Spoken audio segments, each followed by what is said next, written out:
মিটিয়ে দেয়, দূর করে দেবে এমন জিনিসকে স্মরণ করো। যেই ব্যক্তি ভাবে যে একটু পরে আমি মরে যাব, সে কোনোদিন পাশের বাড়ির সাথে খারাপ ব্যবহার করতে পারে না, সে কোনোদিন তার গাছ তাকে ছায়া করতে পারে না, তার বাড়ির পানি তার বাড়িতে গিয়ে পড়তে পারে না, একটা ইটা সে কোনোদিন বাড়তি করে তাদের দিকে দিতে পারে না। যেই ব্যক্তি জানবে যে আমি মরে যাব, যেই ব্যক্তি জানবে যে একটু পরে আমি মরে যাব, সে কোনোদিন রাস্তাঘাটে কোনোদিন কারোর সাথে বেয়াদবি করতে পারে না। যেই ব্যক্তি জানে যে একটু পরে আমি মরে যাব, তার সাথে কেউ যদি মূর্খামি করে, সে কোনোদিন তার সাথে রাগ করতে পারে না, কারণ জানে সে একটু পরে মরে যাব। একজন ব্যক্তির মৃত্যুর খবর চলে আসলে তার নেচার, তার আচার কেমন হয়, ওই যারা কয়েদি আছে ফাঁসির আদেশপ্রাপ্ত, তার নেচারটা গিয়ে দেখে আসেন। আল্লাহ করে আমাদেরকে ওই রকমের জায়গায় যেতে না হয়। আল্লাহ যাদেরকে জেল জরিমানা থেকে মুক্ত রেখেছেন, আল্লাহ তুমি আমাদেরকে কিয়ামত পর্যন্ত এই ধরনের লাঞ্ছিত জীবন থেকে মুক্ত রাখো, বলেন আমিন। কিন্তু যারা গেছে তাদের দৃশ্যটা কি? অনেক বড় ক্রিমিনাল, অনেক বড় দাপটালা লোক, কিন্তু জেলের মধ্যে থাকার কারণে যখন ফাঁসির অর্ডার হয়ে গেছে, মাত্র ৩-৪ মাস সময় পেয়েছে, ৩-৪ মাস পরে আপনি তার সাথে ভিজিট করতে যান, তার শরীরের সে তাকত কমে গেছে, মুখে দাড়ি গজিয়ে গেছে, মাথায় টুপি পরে গেছে, হাতে তসবি ধরে নিয়েছে, সে এখন মসজিদে বসে থাকে। কেন? কারণ ৩ মাস পরে সে মরে যাবে। সেই ব্যক্তির কাছে ৩ মাস সময় আছে, তাতেই সে নিজেকে শুধরে নিয়েছে। কোন একজন ব্যক্তি বলতে পারেন তো দেখি, তার হাতে তো ৩ মাস সময় আছে, আপনার কাছে ৩ মিনিট সময় আছে? কোন ব্যক্তি আমরা বলতে পারবো? তার কাছে তো মৃত্যু ৩ মাস পরে আসবে। আমরা হয় ৩০০ বছর বাঁচতে পারি, আমরা ৩০ বছর বাঁচতে পারি, কিন্তু 3 মিনিটও তো বাঁচতে পারি না। কারণ আল্লাহ সুবহানাহু ওয়া তাআলা বলেছেন, মৃত্যু তো যখন তখন আসবে বান্দা, যখন তখন আসবে। এই সংবাদটা আল্লাহর পক্ষ থেকে আমাদেরকে দেওয়া হয়েছে, আর ওটা দেওয়া হয়েছে রাষ্ট্রের পক্ষ থেকে, যে রাষ্ট্রের প্রধান বলেছে যে একে ৩ মাস পরে ফাঁসি দেওয়া হবে। এটা শোনার পরে সে দাড়ি রেখে নিয়েছে, হারাম কাজ ছেড়ে দিয়েছে, নামাজের জায়নামাজে বসে থাকে। আর আপনাকে আমাদের রব জানিয়েছে যে বান্দা যেই কোনো সময় তোমার মৃত্যু চলে আসতে পারে, কিন্তু আমাদের কোনো পরিবর্তন নাই, বরং আমরা ভুলে গেছি মৃত্যুর কথা। অথচ যেটা ছিল আমাদের বেশি স্মরণ করার বিষয়, এটা স্মরণ থাকলে আমাদের মুখে দাড়ি গজাতো, এটা স্মরণ থাকলে আমাদের নামাজে প্রথম কাতারে আমরা আসতাম, এটা স্মরণ থাকলে আমরা এত আমোদ ফুর্তি করতাম না। কিন্তু আজকে আপনি ধর্মের নামে আপনার বিয়ে শাদীতে দেখেন তো, আপনি ধর্মের কোন চেতনাটা আপনি মানতেছেন? কিছুই মানেন না আপনি ধর্মের। আপনার বাসায় অনুষ্ঠান হলে বোঝা যায় আপনার মধ্যে ধার্মিকতা কতটা আছে, বোঝা যায়। সেখানে অবাধ মেলামেশা, সেখানে মিউজিক বাজে, সেখানে কোনো আপনি কাউকে কিছু মনে করেন না যে আপনি যে মুসলিম, আপনি যে মসজিদ কমিটির লোক, আপনি এটা ভুলে যান।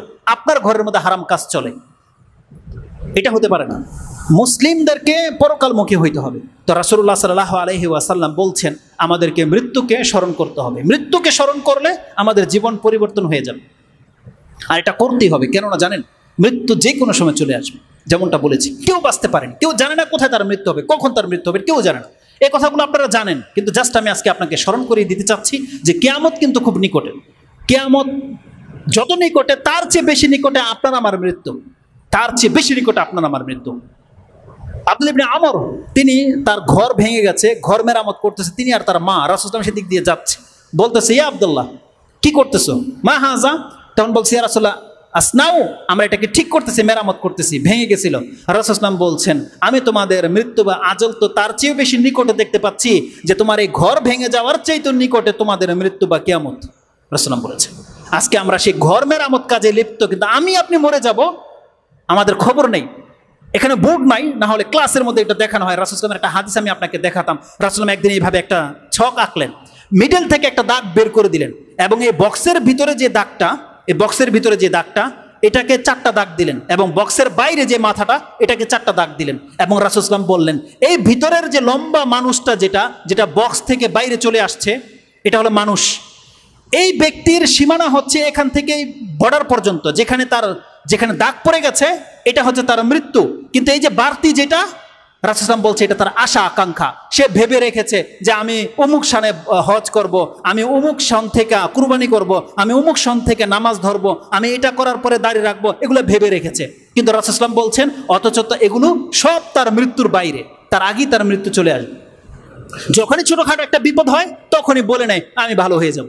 আবার একটু বড় বিপদ আসে তখন বলে যে আমি দাঁড়িয়ে রেখে নেব, আমি এখন তওবা করে নেব। কিন্তু শেষ বিপদটায় যেটা তার মৃত্যু লেখা আছে, সে ভাবতে পারেনি, সেটা কালকে ভাবতে পারেনি। সে তো আশা করে বসে আছে, আমি নামাজ পড়বো, আমি তওবা করবো, আমি হজ করব, কত আশা করে বসে আছে। সবগুলো আশা তার আজাল, তার সময়ের বাইরে পড়ে রয়েছে। আমাদের অধিকাংশ মানুষের অবস্থা তাই। এই জন্য যখন আপনি সময় পেয়েছেন, এখন আপনি ভালো কাজ করেন, এখন আপনি ভালো কাজ করেন। আপনার পকেটে এখন টাকা আছে, এখন আপনি দান করেন। আপনি এখন সুস্থ, এখন সালাতে দাঁড়িয়ে যান। এখন আপনার বিবেক কাজ করতেছে, আপনি আল্লাহকে জপেন। এটা হওয়া উচিত ছিল এখন এই মুহূর্তের কাজ এগুলো। কিন্তু একটু পরের কোনো ভরসা নাই। রাসূলুল্লাহ সাল্লাল্লাহু আলাইহি সাল্লাম বলছেন যে কোনো সময় মৃত্যু চলে আসতে পারে। কোরআনে আল্লাহ সুবহানাহু ওয়া তাআলা একাধিক আয়াতে আমাদেরকে এটা স্মরণ করিয়ে দিয়েছে। আল্লাহ সুবহানাহু ওয়া তাআলা বলছেন, কুল, ইহুদিদেরকে বলেছিল যে মৃত্যুকে তোমরা অপছন্দ করো বা মৃত্যুর কথা তোমরা স্মরণ করো, সেটা ভিন্ন জিনিস। কেউ মরতে চায় না, তবে জেনে নাও মৃত্যু থেকে কোনো ব্যক্তি পালিয়ে কোনো দিন যেতে পারবে না। কোরআনে আল্লাহ সুবহানাহু ওয়া তাআলা এই মর্মে একাধিক আয়াত বলেছে। সূরা আর-রহমানের মধ্যে একটা চমৎকার আয়াত আছে। আল্লাহ বলছে, ইয়া মাশারাল জিন্নি ওয়াল ইনস ইন ইসতাতাতুম আন তানফুযু মিন আকতারিস সামাওয়াতি ওয়াল আরদি ফানফুযু লা তানফুযু ইল্লা বিসুলতান। জিন এবং ইনসানকে আল্লাহ সুবহানাহু ওয়া তাআলা বলছেন, এটা সূরা আর-রহমান 55 নম্বর সূরার 33 নম্বর আয়াতে আল্লাহ সুবহানাহু ওয়া তাআলা বলছেন, তোমাদের যদি ক্ষমতা থাকে তাহলে আল্লাহর বাউন্ডারিটাকে ক্রস করে দেখাও। আল্লাহর যে পাকড়াও আছে, আল্লাহর সীমানা থেকে তুমি বর্ডার পার করে দিয়ে দেখাও, পালিয়ে গিয়ে দেখো, পারবে না। লা তানফুযু, আল্লাহ বলছেন কোনোদিন পারবে না তুমি আমার এই সীমানার বাইরে চলে যেতে। আল্লাহ সুবহানাহু ওয়া তাআলা ইহুদিদেরকে উদ্দেশ্য করে বলছেন, সূরা জুমার মধ্যে যে আয়াতটা আছে 8 নম্বরে, রাসূল সাল্লাল্লাহু আলাইহি ওয়াসাল্লামকে বলা হয়েছে, আপনি বলে দেন ইহুদিদেরকে, কুল ইন্নাল মাউতাল্লাযী তাফিররুনা মিনহু ফাইন্নাহু মুলাকীকুম সুম্মা তুরাদ্দুনা ইলা আলিমিল গায়ব ইলা আখিরিল। সেটা আমরা পরে আলোচনা করব। এতটুকু টুকরা রাসূল সাল্লাল্লাহু আলাইহি ওয়াসাল্লাম বলেছেন, আপনি জেনে দেন যে তোমরা যে মৃত্যু থেকে পলায়ন করতেছো, কুল ইন্নাল মাউতাল্লাযী তাফিররুনা ফাইন্নাহু মুলাকীকুম, সেটা তোমাদেরকে সাক্ষাৎ করবে। তোমাকে যেতে হবে না, ওই মৃত্যুই তোমার ঘরে এসে তোমাকে নক করবে। যখন সময় হবে তখন সেটা এসে উপস্থিত হবে, তুমি পালিয়ে কোথাও যেতে পারবে না। আল্লাহ সুবহানাহু ওয়া তাআলা এটা শুধু ইহুদিদের জন্য বলেনি, এটা আমাদের প্রত্যেকের জন্য। কারণ প্রত্যেকের জন্য একটা নির্দিষ্ট সময় নির্ধারণ করে রেখেছেন। কোরআনে আল্লাহ সুবহানাহু ওয়া তাআলা এই মর্মে প্রায় 5টা আয়াত উল্লেখ করেছে। তার মধ্যে একটা আয়াত হচ্ছে সূরা আরাফ 34 নম্বর আয়াত। সূরা 7 নম্বর সূরার 34 নম্বর আয়াতে আল্লাহ সুবহানাহু ওয়া তাআলা বলছেন, ওয়ালি কুল্লি উম্মাতিন আজাল, প্রত্যেকটা উম্মাহ, প্রত্যেকটা ব্যক্তির একটা নির্দিষ্ট সময় আমি আল্লাহ লিখে রেখেছি। ওয়ালি কুল্লি উম্মাতিন আজাল ফাইজা জা আজালুহুম লা ইস্তাখিরুনা সাআতান ওয়ালা ইস্তাকদিমুন। সেই সময়টা যখন আল্লাহর খাতায় লেখা আছে, আপনার 1 সেকেন্ড আগেও সেটা হবে না, আর 1 সেকেন্ড পরেও আপনাকে আল্লাহ সুবহানাহু ওয়া তাআলা সুযোগ দেবে না। এই জন্য যারা আশা আকাঙ্ক্ষা বসে আছেন যে আমি ভালো ভালো কাজ করব, আমি শুধরে যাব, আমি তওবা করব, আমি নামাজ পড়ব, এটা আপনার দুরাশা হয়ে না থেকে যায়। এটা যেন ফেরাউনের মতো না হয়। যখন যার কাছে দাওয়াত এসেছে তাকে উচিত সেই সত্য কথাটাকে গ্রহণ করে নেওয়া এবং সেটা আমলে নেওয়া। আপনি শুধু কানে শুনেই থেকে গেলেন কিন্তু নিজের জীবনে কোনো বাস্তবায়ন আপনি করলেন না, তাহলে এটা ফেরাউনের মতন হয়ে যাবে। এটা আল্লাহ সুবহানাহু ওয়া তাআলা যে সঠিক বান্দারা আছে তাদের মতো হবে না, আবু বকর, ওমর, উসমান তাদের মতো হবে না। এই জন্য যখনই যার কাছে দাওয়াত পৌঁছে গেছে, যখনই তার ফিল হবে অন্তরে যে হ্যাঁ আমার তওবা করা উচিত। মানুষ তো করোনাতে কত হাজার মানুষ মরে গেল, কিন্তু আপনাকে আমাকে আল্লাহ বাঁচিয়ে রেখেছে। আমি আর আপনিও তো হতে পারতাম সেই ব্যক্তি, তখন আমাদের আমল থেমে যেত। অতএব যতটা সময় আল্লাহ আমাদেরকে দিয়েছে, যতদিনই আল্লাহ আমাদেরকে বাঁচিয়ে রাখে, এটাকে অপশন ভেবে আপনি বাকি দিনটাকে কাজ করেন। কোরআনে যে আল্লাহ সুবহানাহু ওয়া তাআলা বলেছে, যারা বলবে যে আল্লাহ আমাদেরকে ফিরিয়ে দাও, রব্বির জীবন, আমাকে আবার ফিরিয়ে দাও, লাআল্লি আমালা সালিহান ফীমা তারাকত, যাতে করে আমরা সেই আমলগুলো করে আসি যেটা আমরা ছেড়ে দিয়েছি। আল্লাহ বলছেন, আল্লাহ কোরআনের কয়েকটা আয়াতে আছে, এদেরকে যদি আমি 100বারও পৃথিবীতে পাঠাই, ও 100বারও আমার সাথে কুফরি করবে।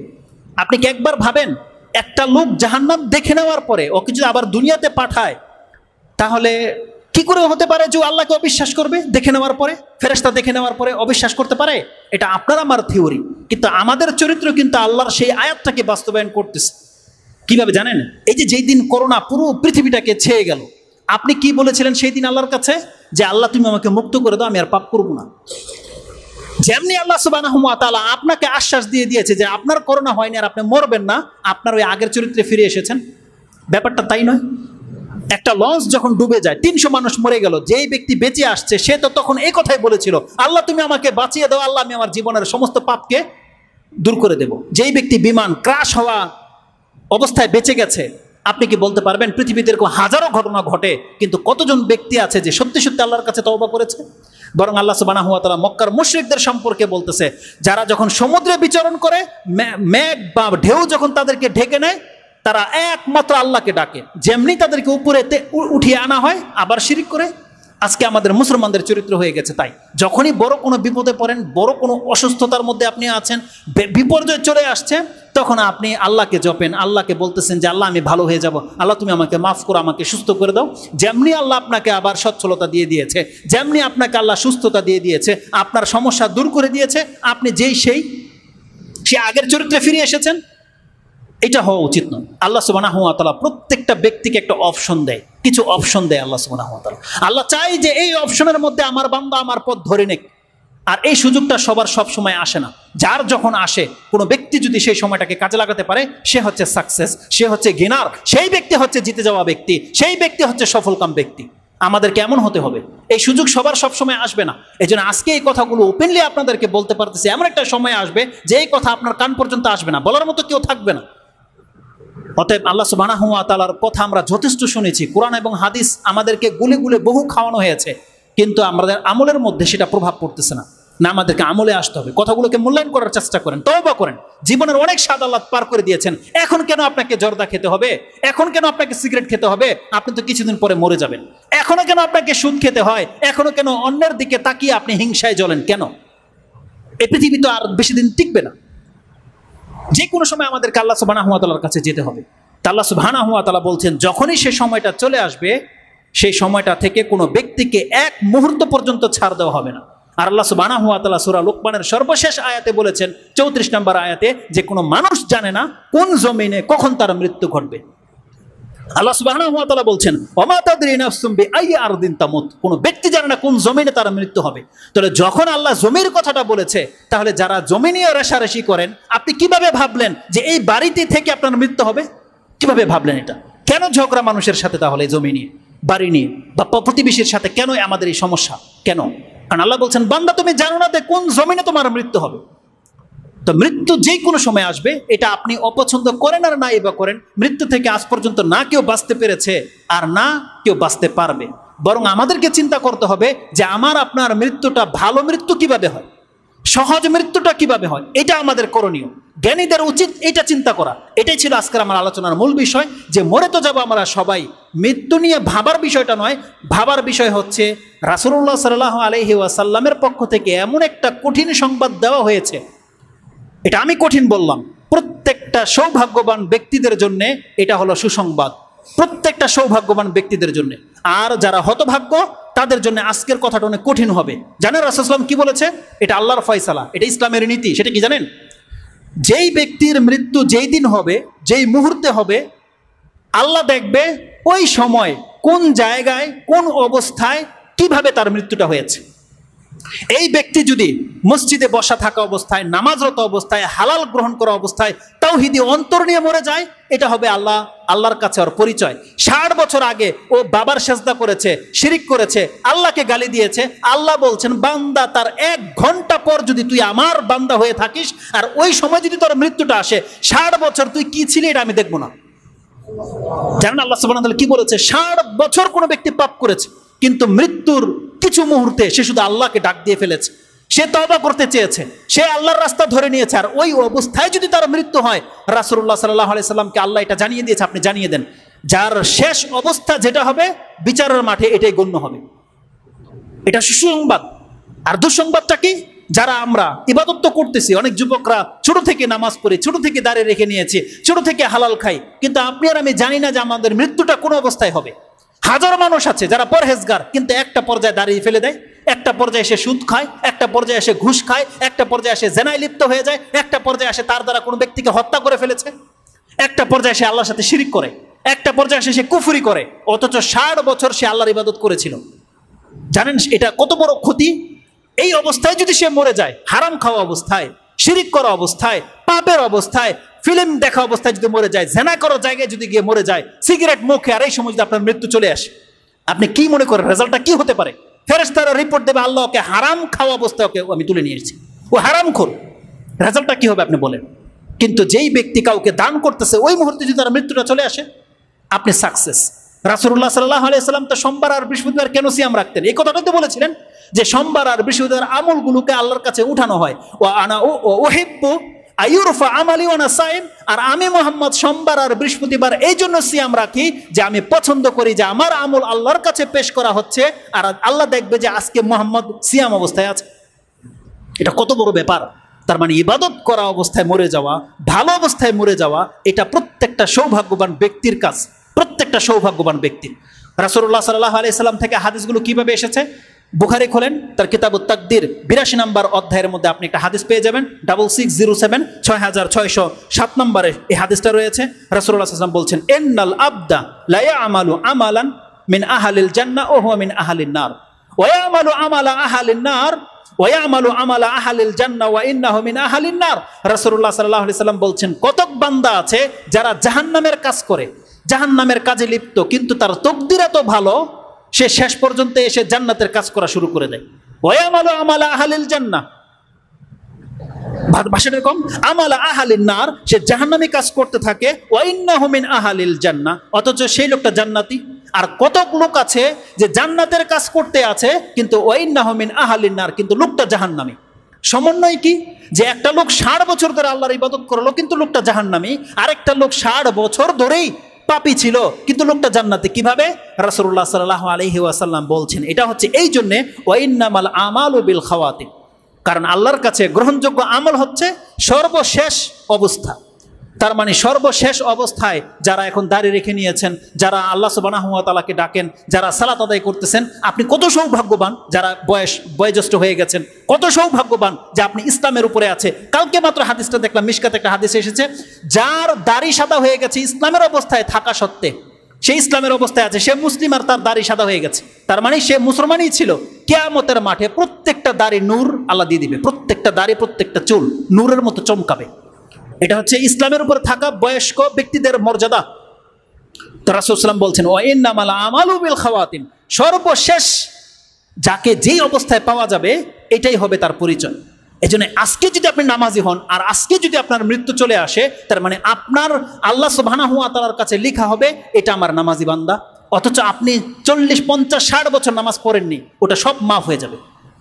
কিন্তু এর উল্টাটা দেখেন, যে আপনি সবসময় নামাজ পড়েন কিন্তু যেই দিন পড়লেন না, আপনি সবসময় হালাল খান, যেই দিন হারাম খেলেন, যদি মৃত্যুটা ওই দিন চলে আসে, ওই মুহূর্তে চলে আসে, রেজাল্ট কি হবে?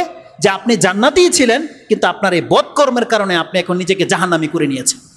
এখন কেউ যদি চায় যে আমি জান্নাতি হব, আমি এমন কাজ করি যেই কাজ করলে আমি জান্নাতি হব, আর মৃত্যুটা ওই সময় চলে আসুক, এটা কে চান? কে আছে এমন ব্যক্তি যে আপনি চান যে এমন কাজে আপনার মৃত্যু হোক, যেই কাজে মৃত্যু হলে আপনি জান্নাত পেয়ে যাবেন? এটাকে আমরা সবাই চাই না? হবে। এটা চাইলে কি করতে হবে? 24 ঘন্টার মধ্যে 1 ঘন্টা পাপ করবেন, 1 ঘন্টার নেকি করবেন। এটা হবে? কারণ আপনাকে ভাবতে হবে, যদি যেই ঘন্টায় আপনি নেক কাজ করেছেন, ভালো কাজ করেছেন, মৃত্যুটা তখন যদি না আসে, এখন আমরা জুমার নামাজে আছি, এখন যদি মৃত্যু আসে, আপনার আমার ঈমান কি? আমরা জান্নাতি না জাহান্নামী? আমার ঈমান ইনশাআল্লাহ হলো যে আমরা জান্নাতি, ইনশাআল্লাহ হলো যে আমরা জান্নাতি। কিন্তু এই নামাজের পরে এখন যদি আপনি টিভির রিমোট নিয়ে খেতে বসেন আর মৃত্যুটা এখন আসলো না তখন আসলো, বলেন আপনার রেজাল্টটা কি হবে? এখান থেকে বেরিয়ে একটা জর্দা দিয়ে পান মুখে দিলেন আর হাঁটতেছেন আর চাবাচ্ছেন, মৃত্যুটা যদি তখন চলে আসে, গিয়ে একটা সিগারেট ধরালেন, মৃত্যুটা এখন আসলো না, ওই সিগারেট হাতে তখন মৃত্যুটা আসছে, বলেন আপনার রেজাল্ট কি হবে? বিচার আপনি করবেন যে আপনি এখন জান্নাতি না জাহান্নামী। এই জন্য যেই ব্যক্তি চায় আমি জান্নাত চাই, যেই ব্যক্তি চায় যে আমার মৃত্যুটা ভালো অবস্থায় হোক, তার মানে সর্ব অবস্থায় তাকে কোনো না কোনো ভালো কাজের সাথে লেগে থাকতে হবে। এখন গিয়ে আপনি খাবার খান, একটু শুয়ে যান, একটু কোরআন পড়েন, ভালো কথা বলেন, কোনো অবস্থাতে আপনাকে খারাপ কাজে যাওয়া যাবে না, কোনো অবস্থাতে নয়। যেই কোনো সময় আপনার এই কথাটা মনে আসবে, বাসের মধ্যে বসা, আপনার মনে নাই, বেখেলে হয়ে থেকে গেছেন, চট করে আপনি কথাটা স্মরণ করেন, তাসবিহ করা শুরু করে দেন, অ্যাক্সিডেন্ট হয়ে যাক, আপনি জান্নাতি। একবার সিম্পল নয় বিষয়টা? জান্নাত আর জাহান্নাম আপনার হাতে আল্লাহ ধরিয়ে দিয়েছে। রাসূলুল্লাহ সাল্লাল্লাহু আলাইহি ওয়াসাল্লাম বলছেন, ইউবাসু কুল্লু আবদিন আলা মা মাতা আলাই, প্রত্যেকটা বান্দাকে কিয়ামতের মাঠে আল্লাহর সামনে ওই অবস্থায় উঠানো হবে যেই অবস্থায় ফেরেশতারা তাকে আত্মা গ্রহণ করেছিল। আপনি যদি আল্লাহর বান্দা হয়ে থাকেন তাহলে এটাই হলো সর্বশেষ পরিচয়। আপনি 60 বছর কোনো বাবার মুরিদ ছিলেন, আল্লাহ এটা দেখবে না। বনী ইসরাইলের সেই লোক 100টা হত্যা করার পরেও শুধু শেষ মুহূর্তে আল্লাহকে ডেকেছিল, শেষ মুহূর্তে সে তওবা করেছিল, তার 100টা পাপকে আল্লাহ মাফ করে দিয়েছে, 100টা হত্যাকে মাফ করে দিয়েছে আল্লাহ। আল্লাহ এটা চায়। রাসূলুল্লাহ সাল্লাল্লাহু আলাইহি ওয়াসাল্লাম বলছেন জান্নাত আর জাহান্নাম যে প্রত্যেক ব্যক্তির হাতে, সর্বশেষ হাদিস, তারপর আজকের খুতবা এখানে শেষ করে দেব। মুসলিমে একটা চমৎকার হাদিস এসেছে, সেই হাদিসটা আপনি তাহারাতের প্রথম হাদিসে পেয়ে যাবেন। মুসলিম শরীফের তাহারাতের প্রথম হাদিস, তাতে রাসূলুল্লাহ সাল্লাল্লাহু আলাইহি ওয়াসাল্লাম বলছেন, আবি মালিক আল আশআরী তার বর্ণনাকারী রাসূল সাল্লাল্লাহু বলছেন, আত-তাহুরু শাতরুল ঈমান ওয়ালহামদুলিল্লাহি তামলাউল মিজান ওয়া সুবহানাল্লাহি ওয়ালহামদুলিল্লাহি তামলাআনি আও তামলাআ মা বাইনাস সামাওয়াতি ওয়াল আরদ as-salatu নূর ওয়া সাদাকাতু বুরহানুন ওয়াস সাবরু দিয়াউন আল কুরআনু হুজ্জাতুল লাকা ওয়া আলাইকা কুল্লুন নাসি ইয়াগদু ফায়ুবাইউ নাফসাহু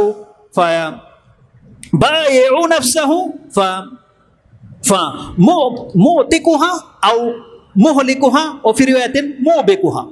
রাসূলুল্লাহ সাল্লাল্লাহু আলাইহি সাল্লাম বলছেন, হাদিসটা কয়েকটা শব্দ এখানে আছে, আমরা সর্বশেষ টুকরাটাকে আপনার কাছে তুলে ধরতে চাচ্ছি। রাসূল সাল্লাল্লাহু বলছেন, কুল্লুন নাসি ইয়াগদু ফাবাইউ নাফসাহু, প্রত্যেক ব্যক্তির সকাল হয় এমন অবস্থায় সে তার আত্মাটাকে বিক্রি করে। কার কাছে? এই পুরো পৃথিবীর কাছে, তার মালিকের কাছে তার আত্মাটাকে বিক্রি করে। হয় সে জাহান্নাম খরিদ করে নেয়, হয় সে জান্নাত খরিদ করে নেয়। তার মানে তার আত্মাটাকে বিক্রি করে নিয়ে সে এর বিনিময়ে জান্নাত খরিদ করে, অথবা অনেকে আছে জাহান্নাম খরিদ করে নেয়। তার মানে রাসূল সাল্লাল্লাহু আলাইহি ওয়াসাল্লাম বলছেন, কুল্লু নাফসিন কুল্লুন নাস ইয়াগদু, প্রত্যেকটা মানুষের সকাল হয় ফায়ুবাইউ নাফসাহু, সে তার নিজেকে বিক্রি করে বা ধ্বংস করে দুইটা পর্যায়ে। হয় সে আজকে সারাদিন নিজেকে ভালো কাজে লাগাবে, মুক্তির কাজে লাগাবে, অথবা সে সারাদিন আজকে নিজেকে ধ্বংসের কাজে লাগাবে। রাসূল সাল্লাল্লাহু আলাইহি ওয়াসাল্লাম বলছেন, ফামুতিকুহা, হয় সে আজকে এমন কাজ করবে যা করে সে জাহান্নাম থেকে নিজেকে মুক্ত করে নেবে, আও মুহলিকুহা আও মুবিকুহা, অথবা আজকে সে এমন কাজে লিপ্ত হবে যা সে নিজেকে ধ্বংসের দিকে ঠেলে দেবে। তার মানে আল্লাহ সুবহানাহু ওয়া তাআলা আপনাকে জান্নাত জাহান্নামের ফয়সালা, আল্লাহ বলছে আমি করব না বান্দা, তোমার হাতে ছেড়ে দিলাম। তুমি আজকে সারাদিন ওই কাজগুলো করবা যে কাজগুলো তোমাকে জাহান্নাম থেকে মুক্ত করে দেবে। আর যদি তোমার ইচ্ছা তুমি যদি এই কাজ না করো, তুমি যদি পাপ করো, তাহলে তুমি তোমার নিজেকে তুমি জাহান্নামের দিকে ঠেলে দিচ্ছ। রাসূলুল্লাহ কি বলেছে? আল জান্নাতু আকরাবু ইলা আহাদিকুম মিন শিরাকি নালিহি ওয়ান নারু মিসলা যালিক। রাসূলুল্লাহ বলছেন মিসলু যালিক, প্রত্যেকটা ব্যক্তির জুতার ফিতার নিকটে তার জান্নাত, প্রত্যেকটা ব্যক্তির জুতার ফিতার নিকটে তার জাহান্নাম। তার মানে আপনি ঘর থেকে বের হলেন যেই নিয়ত করে, সেটা যদি ভালো কাজের নিয়তে হয়, তার মানে এই কদম আপনার জান্নাতের দিকে নিয়ে যাবে। আর যদি এই কদম আপনার খারাপ কাজের উদ্দেশ্যে বের হয়ে থাকেন, তাহলে এটা আপনাকে জাহান্নামের দিকে নিয়ে যাবে। তা আল্লাহ সুবহানাহু ওয়া তাআলা আমাদেরকে বোঝার এবং সে অনুযায়ী আমল করার তৌফিক দান করুন। আমরা প্রত্যেকে মরব, আমাদের মৃত্যুটা যখন তখন আসতে পারে। এই দুইটা মেসেজ আপনাদেরকে দিয়েছি। তৃতীয় মেসেজ দিয়েছি, দেখেন মৃত্যু হবে এটা বড় কথা নয়, বড় ব্যাপার হলো আপনার আমার মৃত্যুটা কোন অবস্থায়, কোন আকীদায়, কোন আমলের উপরে মৃত্যুটা হচ্ছে, এটা হচ্ছে বিষয়। কোন জায়গাতে মৃত্যুটা হচ্ছে, এটা হচ্ছে বিষয়। আর আল্লাহ সুবহানাহু ওয়া তাআলা বলে দিয়েছেন, বান্দা মৃত্যুটা তোমার চূড়ান্ত ফয়সালা নয়, বরং মৃত্যুটা তোমার চূড়ান্ত ফয়সালার দিন শুরু। হয় তুমি তোমার ভালো কল্যাণকর পথে হাঁটতেছ, অথবা তুমি ধ্বংস হয়ে যাইবা, এটা মৃত্যু থেকে শুরু হয়ে যাবে। নেক্সট খুতবায় যেটা থাকবে, আমার ইচ্ছা ছিল এটাই আমি আপনাকে দেখাবো, যে একজন মুমিন বান্দা আর একজন কাফের, বা একজন সৎ বান্দা আর পাপী বান্দার জীবন যেমন এক নয়, তাদের মৃত্যু সমান হবে না। আল্লাহ বলতেছেন প্রত্যেকটা সৎ মুমিন বান্দার মৃত্যুটা একেবারে সহজ হবে, সহজ, যেটা কোনো কাফের পাপীর বান্দার মৃত্যু এত সহজ হবে না। আল্লাহ সুবহানাহু ওয়া তাআলার ফেরেশতারা তার গর্দানের মধ্যে বলছে আঘাত করবে আর বলবে বের হয়ে আস। এটা হচ্ছে পাপীর আত্মাকে বের করা হবে, কিন্তু একটা মুমিন বান্দার আত্মাকে বের করা হবে যেমন মশক খুলে দিলে পানি ঝরে যায়, একটা মুমিন বান্দার আত্মাটা ওইভাবে বেরোবে। এটা আমাদেরকে জানানো হয়েছে। এটা থাকবে নেক্সট খুতবা। আল্লাহ সুবহানাহু ওয়া তাআলা আমাদেরকে যেন বোঝার এবং সেই অনুযায়ী আমল করার তৌফিক দান করে। আকুলু লিকাউলি হাযা আস্তাগফিরুল্লাহ লি ওয়া লাকুম ওয়া লিসাইরিল মুসলিমিন ফাস্তাগফিরু ইন্নাহু হুয়াল গাফুরুর রহিম। আলহামদুলিল্লাহি রাব্বিল আলামিন ওয়াসসালাতু ওয়াসসালামু আলা আশরাফিল আম্বিয়া ওয়াল মুরসালিন নবিয়ানা মুহাম্মাদিন ওয়া আলা আলিহি ওয়া সাহবিহি আজমাইন ওয়া বাদ। এই টপিকসের সাথে গুরুত্বপূর্ণ একটা মেসেজ থেকে গেছে, সেটা হচ্ছে ভালো মৃত্যুর জন্য আপনি আল্লাহর কাছে প্রতিনিয়ত মৃত্যুর ফিতনা থেকে আশ্রয় চাইবেন। দেখেন জীবনেরও ফিতনা আছে, মৃত্যুরও ফিতনা আছে। মৃত্যুর ফিতনা কি জানেন? শয়তান চায় ওই সময় আপনাকে গুমরাহ করতে। এই জন্য রাসূলুল্লাহ সাল্লাল্লাহু আলাইহি সাল্লাম যখন জেনেছেন যে মৃত্যুরও ফিতনা আছে, তাই তিনি এমন কোনো সালাত আদায় করেননি যেই সালাতে তিনি মৃত্যুর ফিতনা থেকে আল্লাহর কাছে আশ্রয় না চেয়েছেন। ইমাম মুসলিম সেই হাদিসটাকে কোট করেছেন যে রাসূল সাল্লাল্লাহু আলাইহি ওয়াসাল্লাম বলেছেন, যখনই তোমরা শেষ তাশাহুদে বসো, তাশাহুদ দরুদ শেষ হয়ে যাওয়ার পরে তোমরা 4টা জিনিস থেকে অবশ্যই আল্লাহর কাছে আশ্রয় চাইবে। তার একটা হচ্ছে আল্লাহুম্মা ইন্নী আউযু বিকা মিন ফিতনাতিল মাহইয়া ওয়াল মামাত, আল্লাহ আমি তোমার কাছে জীবন এবং মৃত্যুর ফিতনা থেকে তোমার কাছে আশ্রয় চাচ্ছি। এটা অত্যন্ত জরুরি। মৃত্যুর ফিতনা থেকে যে ব্যক্তি আশ্রয় না চাইবে সে মৃত্যুর ফিতনায় পতিত হয়ে যেতে পারে। ওই সময় আল্লাহ সুবহানাহু ওয়া তাআলাকে সে গালি দিয়ে ফেলতে পারে, ওই সময় সে মুখ দিয়ে কালেমা নাও বেরোতে পারে, সে মুখ থেকে যা ইচ্ছা তাই বেড়ে যেতে পারে, শয়তান তাকে বিভ্রান্ত করবে। এই জন্যে আল্লাহ চাইলে আবার আপনাদের সাথে দেখা হবে কিনা জানি না, তবে এই মৃত্যুর জন্যে, ভালো মৃত্যুর জন্যে 2টা কাজ আপনারা করবেন। মৃত্যুর ফিতনা থেকে আল্লাহর কাছে সবসময় আশ্রয় চাইবেন, আর সবসময় আল্লাহ সুবহানাহু ওয়া তাআলার প্রতি ভালো ধারণা রাখবেন। আল্লাহ আপনার সাথে যা কিছু করেছে আপনি মেনে নেন যে আল্লাহ আমি তোমার উপর সন্তুষ্ট। মৃত্যু পর্যন্ত আপনি আল্লাহর উপর সন্তুষ্ট থাকেন।